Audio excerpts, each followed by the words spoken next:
Hi, I'm Melissa, and I have a story about a French woman who made a king blush.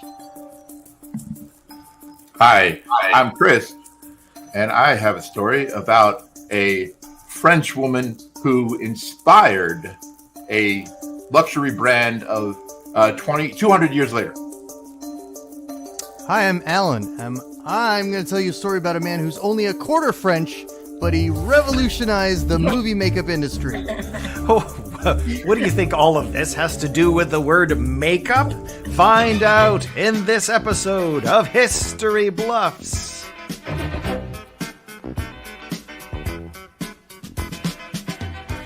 Welcome to another episode of History Bluffs. It's where truth is stranger than fiction.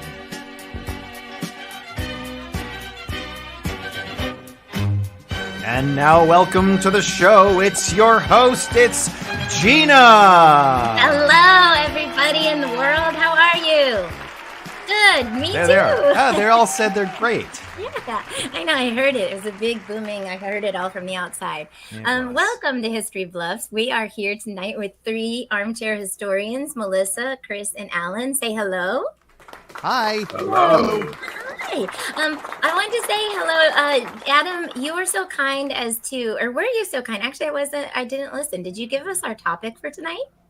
Oh, I did. I said, what does all this have to do with makeup? Awesome. And So it is right now. Thank you. I just wanted to make sure that the audience knew that. So tonight, we're playing a game with you all at home. So play along as much or as little as you want to. There's a comment section in there that we will reply to if you throw something in there that's not crude. And then so we're going to tell you some stories tonight. But our show is called History Bluffs, and we set it up as a game show where you at home, and even the players, they get to guess one. We're going to tell three stories. One story is going to be completely false, and the other two are true. So we have a few rules to guide the game, and we'll get Adam to put those up, and I'll tell you about the game, and then we'll kind of get into the show. All right, let's do it. We have a game show. Here's some rules. Thank you. Excellent. There they are, Gina. Thanks, Adam. So that's Adam, our announcer. Hi, Adam. Woo! If I had access to sound effects, I would do something really cool for you right there, like the Rocky song or something like that. I appreciate it. Okay, good. At home, they can just imagine. So tonight we're going to play the game called History Bluffs, and that means that the topic of makeup will inspire all of the stories. Now, the true stories have to be completely factual. The bluff story, the person who's bluffing tonight, they're going to try to trick you, and therefore we have allowed them to use a few different, maybe they can use landmarks in history, but that would be the only part of their story that might be slightly true. The rest is completely made up, and they are trying to trick you. So you are looking for, out of the three stories, who the bluff tonight would be. Also, if you're playing at home, we'd love that. But if you do Google something to find out whether, if you want to play the game and cheat, you can do that. But please don't put anything in the comments to tell anybody watching or listening what you think about who's bluffing if you find any factual information. We just don't want to spoil it for anybody else. And them's the rules. That's it. That's all we got. It's pretty, yeah. So let's get back to everybody here. And I would like to go just from top to bottom to say hello and welcome you to the show. Melissa, how are you? I'm doing well. Good. So, I'm going to ask you a question. I'm going to put you on the spot because I think we all met doing improv, and so improv is about making it up. And so I was just curious, in real life, not on the stage, when was something where you felt like where you did like a really good job making something up, and why? Okay, so in college, I took this course, and it was a course that I kind of took as like an easy class. It was called Rock and Roll in American History Part 1. And there were like no assignments except for a paper. And I legit forgot about the paper because the one thing I had to do for this class, I forgot. And I I wrote this like really long story to the professor, and he was like, you know what? That's okay. You can turn it in late. And so wow. I got away with it. I don't know. Do you have your degree already? Yes. Okay, doesn't count then. So that's good. Yeah, score, exactly. Hey, Chris, same question actually, because this is fun. I don't know Melissa very well, and that's fun, and I like that. That's bonding. Yeah. All right. So for me, I wrapped one of my hands, my left hand, in a bandage on a day that I was supposed to be going on a date with my girlfriend, and I was late, purposely late to go pick her up, and she was just like really mad at me. And then when she saw my hand, she got even more mad, and she's like, what happened? What are you doing? And I told her that that we were playing football, and I hurt my hand, whatever. And it was all a ruse because in my bandaged hand, I had a ring, and I proposed to her. Oh my God, that's so great! That's amazing. awesome. She said yes, but then later on, we both said no. We're divorced now. So Well, but aren't you guys like really good friends? well, we're friends. I would say, really, yeah. I mean, we are. I haven't seen her in a while. But we don't see each other regularly, but yes, we're friends. Yeah. If you're watching, did you hear that? Alan, why not? We're going around the horn. Let's get your take on that too. I'd love to learn something fun about that. I wish I had a good story for you. Okay, moving on. No, just kidding. oh man. You know what's funny? It's and you probably know this too, is when I do improv, my mind is not on record.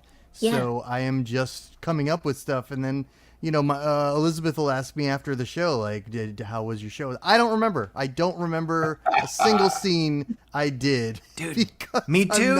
I'm not remembering it. I'm the same way. It's common. I'm just on play. I'm not on record. Yeah, you don't. You're just in a different mind or something like that. It's kind of like when you're driving and suddenly you're like 10 miles away and you're like, how did I get here? Like kind of thing. Yeah, exactly. Yeah. Hey, Alan, though, but you do voices. You do voices at some of the theme parks and such. Did you ever have like a really cool moment with a kid or something like that you can think of? Well, in particular, I had my daughter got to see Muppet Mobile Lab cool. when I was doing that. So that was a lot of fun having her being the volunteer when I was doing that. But there's a bit where Bunsen Honeydew is trying to evaluate if you're smart enough to be his assistant. And so she's getting tested, and then I'm reading her mind with my device. And then it just displays, she knows the distance of the center of the Earth to the distance of the center of the moon. Oh, we have a winner. So that was a lot of fun. That's really great. cute. Can you do your Bunsen Honeydew for us? This is Dr. Bunsen Honeydew, and my assistant Beaker here will demonstrate the dangers of electricity. That's awesome. If I like close my eyes, I feel it. That's awesome. That's great. Love it. Okay, so we're going to have some fun tonight, and now we're going to get into the show. It's going to be divided in 3 rounds. Adam, put the round tracker up above, please, if you don't mind. Also, please mark this date down, March 6, 2024. I remembered to tell you to put the round tracker at the top of the screen. Hey, there it is. Newsflash, everybody. She remembered. Thank you. So we're going to play tonight where we're going to go one person at a time, and the first round will be 75 seconds. And we're just going to go right in the order that we are. Melissa, we'd love to start with you. As soon as you hear the boom, go ahead and tell us your first round of your story. Ladies and gentlemen at home, watch, take notes, whatever you need to do to see who you think is the bluff tonight. All right. Believe it or not, makeup influencers are not something exclusive to TikTok and Instagram. In fact, one woman influenced a whole era of aristocratic style through her fashion back in the mid-18th century. Her name was Madame of Pompadour, and she was born in 1721. She came from a commoner's background. Her dad was actually like scandalized and had to leave the country at some point.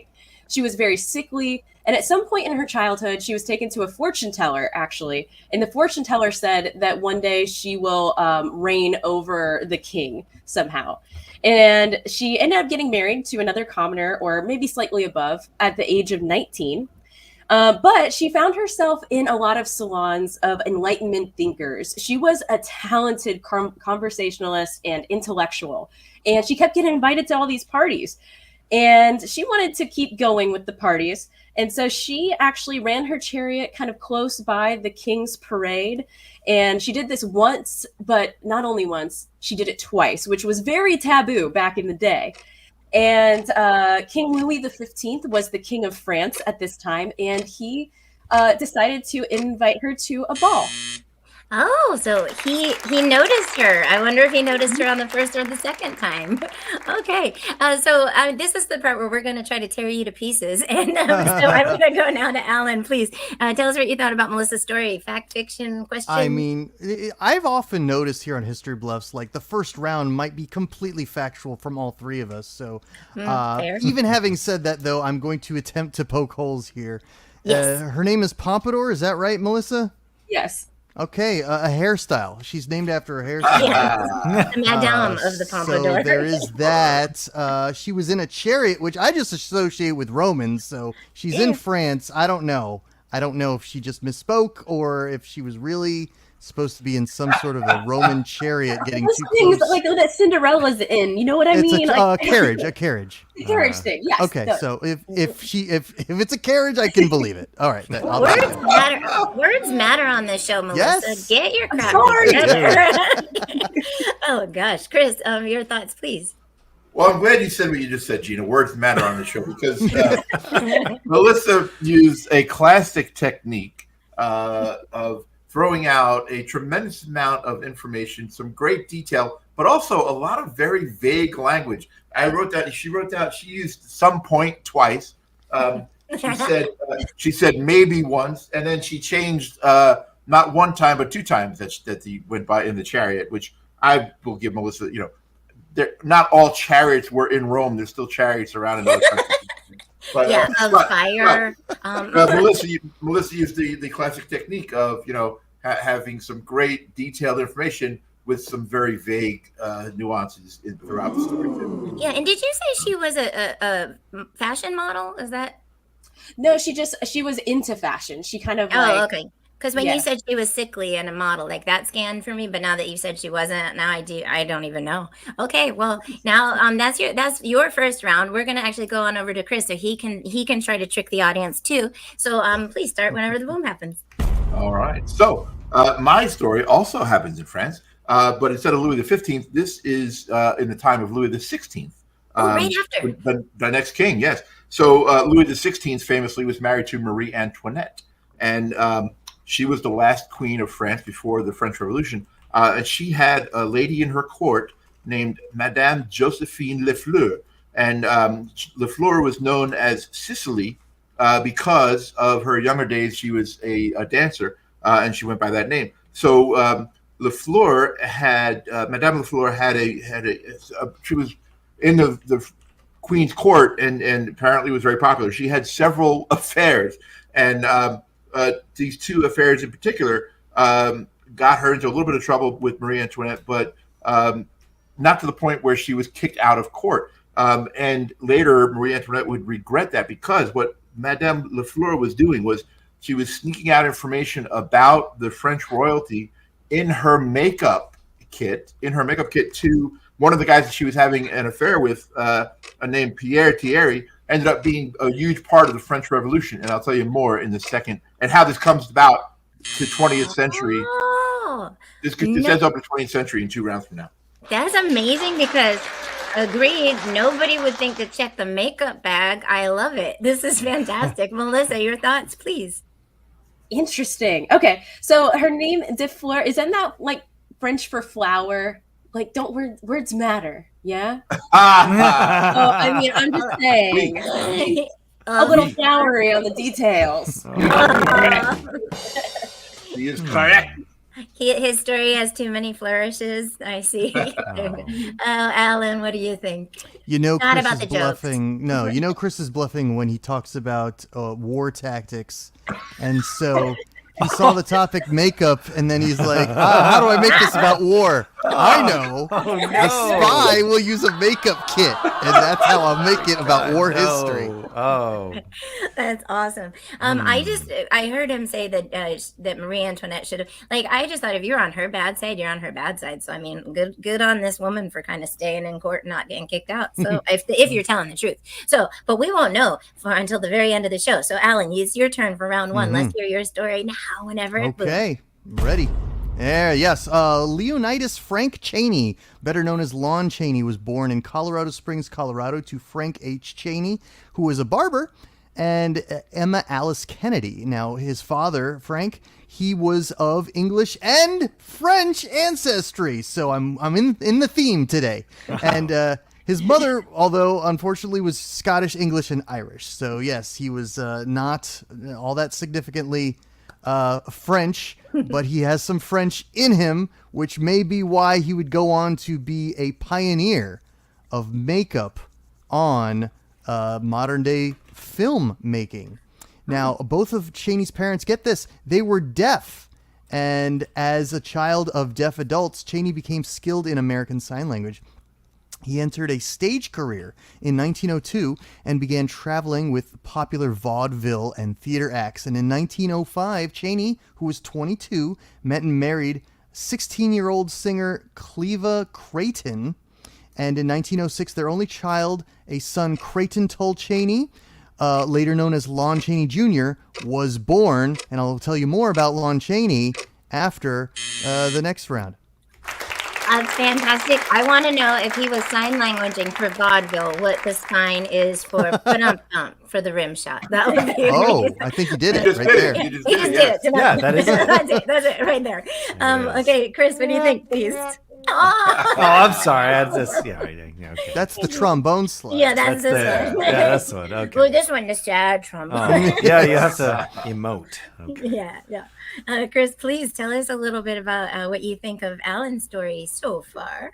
Well, very unscientific measuring on my part, but just by looking at the sundial time going around, Alan spent approximately 15% of his time riffing on the fact that he had a French connection as well, besides Melissa's story and my story. Okay, and then I give him props. I'm a huge fan of alliteration and Cleavon Creighton. I like that. Well done. But then Lon Chaney's name, Lon Chaney's senior name is Leonidas Frank Chaney.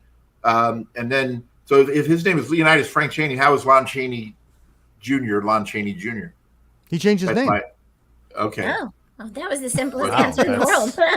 Sure. A little too simple, perhaps. I'm done. Ooh, exactly. Legal. So, Chris, was that the end of your argument so far? So far. Okay, cool. I like the Chaney-Kennedy connection. I felt it was going to be a political story, but clearly not. Okay, so that means that we're at the end of round number 1. So, Adam, you know what that means? Oh, my goodness. Is it that time already? It's It's time already, for round number 2. Okay, this is the round where the round gets shorter. So now we're going to drop to 60 seconds. So they have to tell their second round in 60 seconds. And I'd love to stay in the same order. So, Melissa, let's start with you. And just as a reminder, we were talking about Madame of Pompadour. And go ahead and regale us with your French story. Okay, so she gets invited to the parties of parties. She gets to go to a masquerade in Paris, and King Louis XV is there, and they have this moment. He is dressed as a tree. She is dressed as Diana the Huntress, and they actually, it's like a Hollywood movie. He takes down his mask and shows who he is, and immediately they seem to have a connection, and he makes her his highest in madame in the court. And he, in fact, is so enamored with her that he builds a secret staircase off of the back of Versailles so that he can visit her more often. But one of the most important things is she became a really popular public figure, and she really popularized, along with Marie Antoinette a lot later, 2 things: the blanc, which is a white face, and the rouge, which is the really red kind of cheek. And to hear what happens next, you have to wait for part 3. Oh, so she is the one we have to blame for that whole era. Okay, I see. Okay. Alan, please, what are your thoughts on that so far?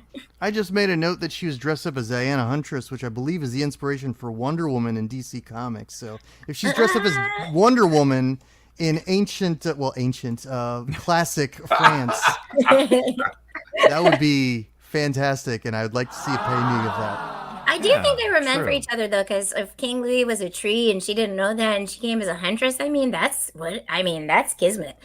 Chris, please, with your thoughts, please, on the story so far, on the highest courtesan in the land. She said that, Melissa said that Louis XV was enamored with Madame Pompadour. I'm just enamored with the concept of Louis XV going to a costume party as a tree, and I just picture him just doing this with his arms out. And everyone's like, "Oh, your Highness, that's the best tree we've ever seen." Yes, that's exactly. I could not. Yeah, I picture the masquerades with the masks and stuff like that. That's the other thing. Why did he have to lower his mask if he's wearing his crown? Yeah, Oh, that's true. really. This is so good. Well, that could be maybe she's tricking us. We don't know. Okay. Well, that means that Chris, actually, it's going to be your turn now. So what I'd like to do is have you start your second round of your story about your French person named. Well, actually, who is your person? Please regale us again. Yes, her name was Madame Lefleur, not Madame Lefleur, Defleur, yes. Okay. but Lefleur. All right. And so I mentioned it. Oh, am I going? Whoa, not yet. Yeah, actually, no. I was Okay. just asking questions. I'm sorry, I All right. screwed up the beginning. Let's redo Sorry. that take 2. Okay, go ahead and start at the boom. Okay, so Madame Lefleur was so I mentioned earlier that she was not punished or well, not kicked out by Marie Antoinette because Marie Antoinette was so she liked her so much that she actually named one of her daughters after her. Okay, so this woman became a huge inspiration for the French Revolution by leaking out her secrets. So jump forward 200 years.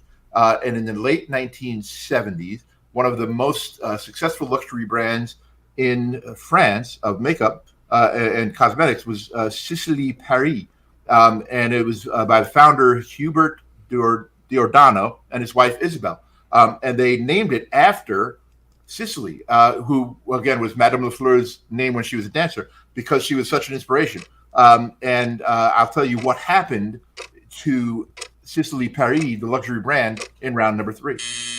Oh, that's very cool. So Sicily is like the equivalent of cherry or candy, like, you know what I mean, for a dancer. Is that what? I don't know. I just know it's a name. Okay. All right, Melissa, please tell us what you think. Man, that is a big time jump. That feels like we're dancing around trying to make it work. Just saying. Okay. Yeah. Right. Also, I'm curious if while she was still in the castle, she used that secret passageway. That's all I know. Because didn't she come after? Alan, please. Okay, I got Sicily. I got Giordano's. I think he just moved from France to Italy. Yeah, exactly. Wanted to see if we were paying attention. That's how he knew about the chariots. I suddenly want to order pizza. That's all I need. Different spelling. No. PISA? What? Oh, geez. No. Oh, that's okay. I didn't. Okay. You're leaning in the wrong direction, Gina. Oh. Geez. When I was little, they said that by now it would have already fallen over if it were not for the construction. Anyway, moving on to Alan's round 3. That's just a little piece of trivia for those at home watching History Bluffs for the educational value. Alan, your turn, please. Please tell us about your quarter French person who changed his name at the sound of the boom. All right, so makeup in the early days of cinema was almost non-existent, with the exception of beards and mustaches to denote villains. Most of what Hollywood studios knew about film stemmed from their experience with theater makeup, but this did not always transfer well to the big screen, especially as the film quality improved over time. So it was also worth noting that makeup departments were not yet in place during Chaney's time prior to the mid-1920s, and actors were expected to do their own makeup. Chaney was the subject of a biopic which was titled Man of a Thousand Faces, in which he was portrayed by James Cagney. And the film is largely a fictionalized account, as Chaney was notoriously private and he hated the Hollywood lifestyle. And he never revealed personal details about himself or his family, once stating, "Between pictures, there is no Lon Chaney." So a lot of what we know about him, do we know it about him? That's a unique take to talk about somebody that doesn't have history. I love this, Alan. I mean, like, we've been doing, this is what, our 100 and something episode. I don't think anybody's used that strategy. That's great. Oh my gosh. It is, I know. It's great. Adam, Chris, please. You just actually said it. I mean, he just. I'm sorry, I'll rewind. No. He just used the technique of saying, he blatantly said, this may not be, without history, there is no history, or whatever he said. But I do take issue with, there was no makeup in the early days of film, because I think around the same time, and I don't know who came first, but Charlie Chaplin in silent movies, they had a ton of makeup in those movies, in silent movies. So I don't. I'll wait to hear more of Alan's conclusion. Perhaps though, can I ask a question? Alan, is your point that the makeup that was in the movies beforehand, people did themselves rather than having a team do it for them? Yeah, exactly. It was the actors themselves were applying their own makeup, and obviously what Chaney did was pretty revolutionary, and I could give examples in the next round. Like the French Revolution? Sure. Sounds like we're going for this French theme tonight. Okay, so now we're gonna go to who do we have next? How many people do we have? I just want to say really quick. It seems like he was a big fan of concealers. Oh, jeez. Okay. I almost picked you, and I'm so glad you did that. Because I was just thinking, and then I forgot to go to you, and that was awesome. Okay, so now, does that mean actually has everybody gotten a chance to poke holes in Alan's sort of story there? Okay. Oh, that's everybody. Okay, that's awesome. Okay, so that means we're done with round 2, and then that means we're getting to the end of the show. Where, if you're playing at home, you can start to guess. Go ahead and get us into round 3, Adam. Let's go to round number 3. Did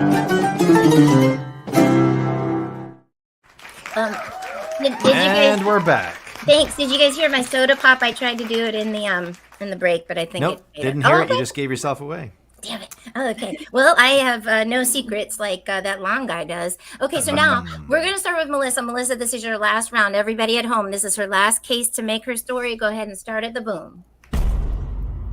Okay, so she has become this big figure. King Louis actually gave her the title of Duchess.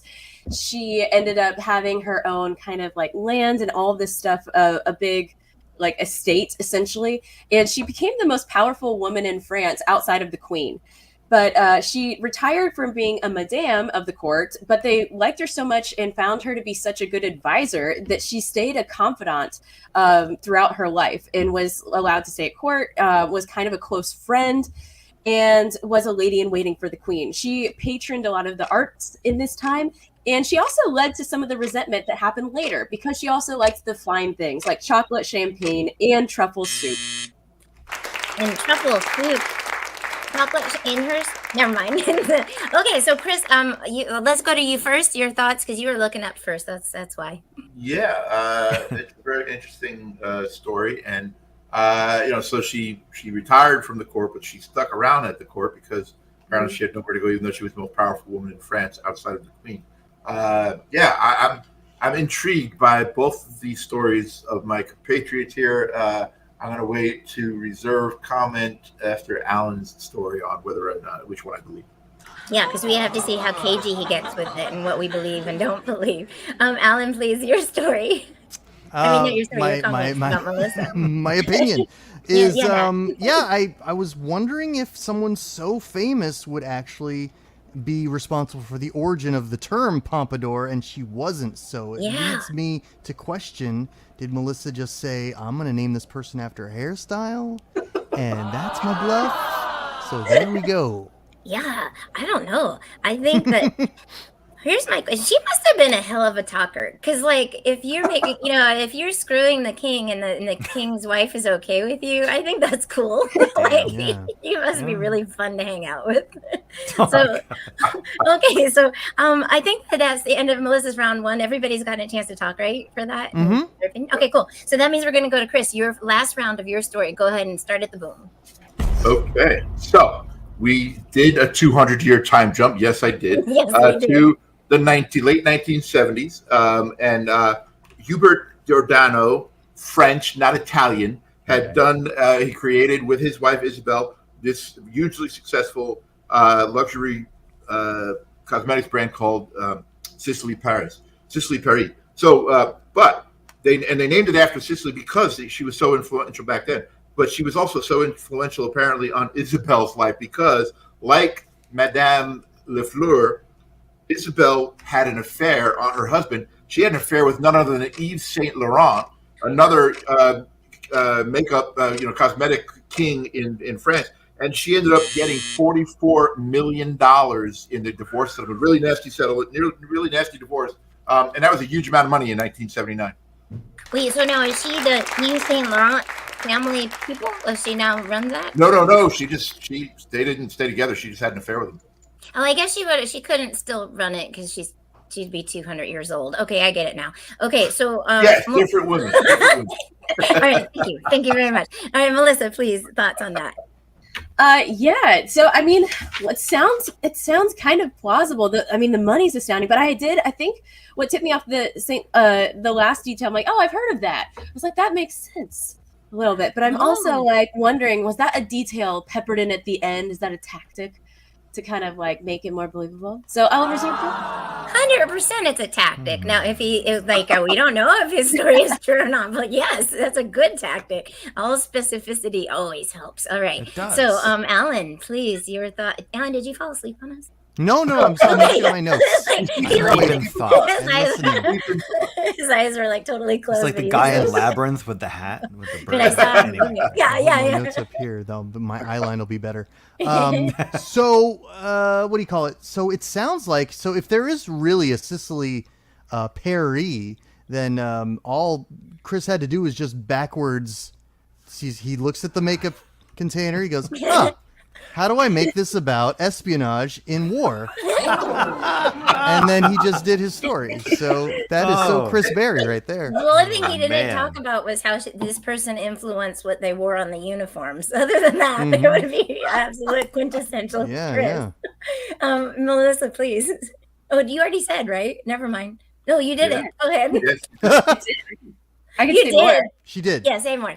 She has say more. Okay. Where did the makeup hideout thing go, by the way? Yeah, that's my other question. But okay. That's secret, like, was it in the secret passageway? Like, yeah, where did she never got? All right. He's like, I love how genuine that more was. Like, you have questions. I got more. All right, we have torn Chris to pieces. How's your? So now it is Alan's turn to bring us home with his final story. Okay. So, in case you don't know, Lon Chaney played the Wolfman. He played the Phantom of the Opera.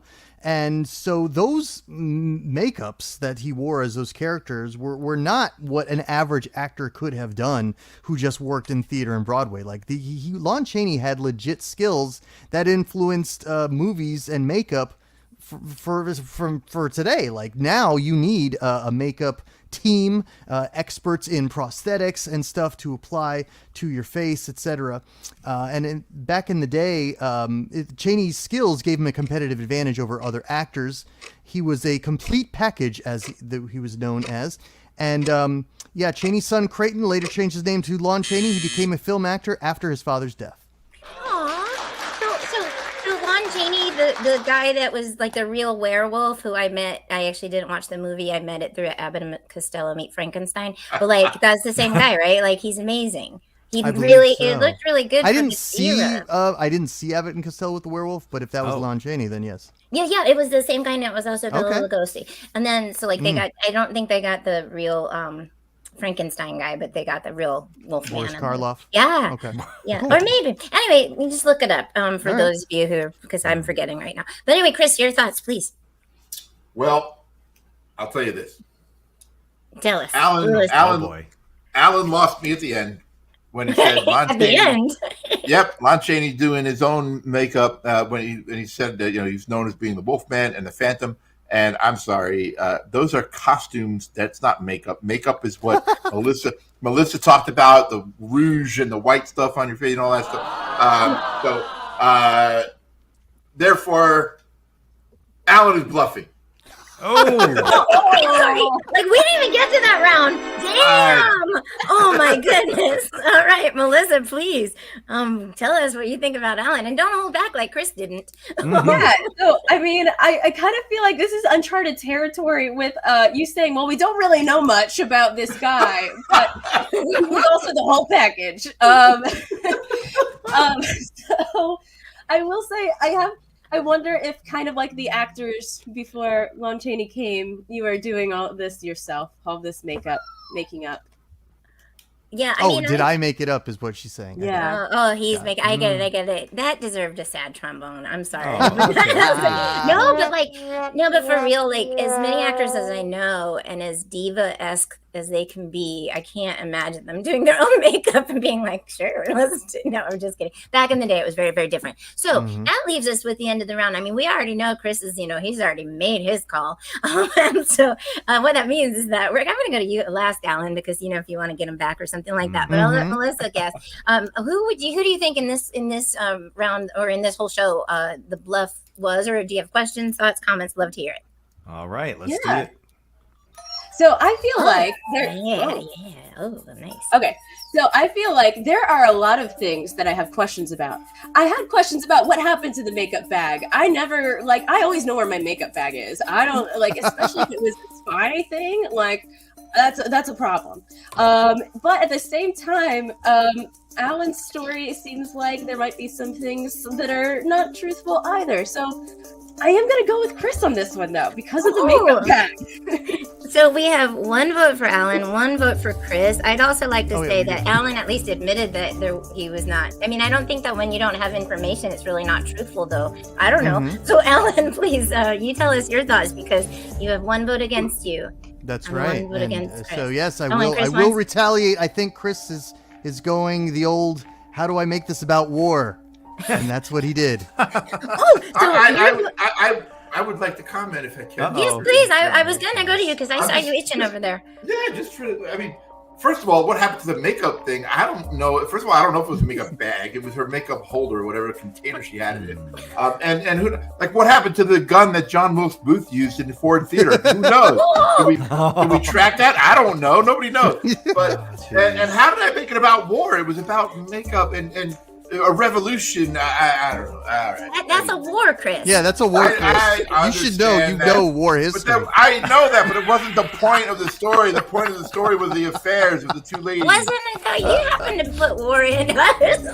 Listen, we're just going to keep on going. Okay, so that means we have 2 votes for Chris. And who was the other person that we voted? Well, I got voted for by Chris. Oh, okay, and now Chris, that's right. Chris made his declaration early. So that means we have 2 for Chris, and we have 1 for Alan. Melissa, if you were the bluff, that means you are the winner of the whole entire show. Adam, you're the only one who knows, so I'm going to step out of the feed, and I'm going to turn it over to you and finish up the show for us. All right. All right, I'm going to do just that. I know who the bluff was, but you don't, not yet. Let's reveal it. Was your bluff for this show? Was it Melissa? Was your bluff Chris? Or was your bluff Alan? Prepare for the reveal. Your bluff for the entire show. It was Chris! It was, and he did absolutely not get away with it. No, we caught you. Oh, no. The only reason he didn't vote for himself is because he couldn't. And so oh, jeez. I gotta tell you, Chris, when you flash forward 200 years, you threw me. So that was where I started to get suspicious. But it was still a great, fun story. A lot of good details. Everybody had a great time. Anybody have any fun things that you found out that you wanted to elaborate on, and you feel good about it? Okay, I feel strong about it. Right, like I said, Lon Chaney didn't talk about himself much. So. Yeah. Lon Chaney is spelled not like your grass. Okay, right. So thank you so much for coming tonight for History Bluffs and for listening or watching wherever you might be. Thanks, Adam, our announcer tonight, and all of our historians. We had a great time. Take us away, Adam. You got it. You can watch us every week on YouTube and Twitch and Facebook. You can listen where you get your podcasts. Come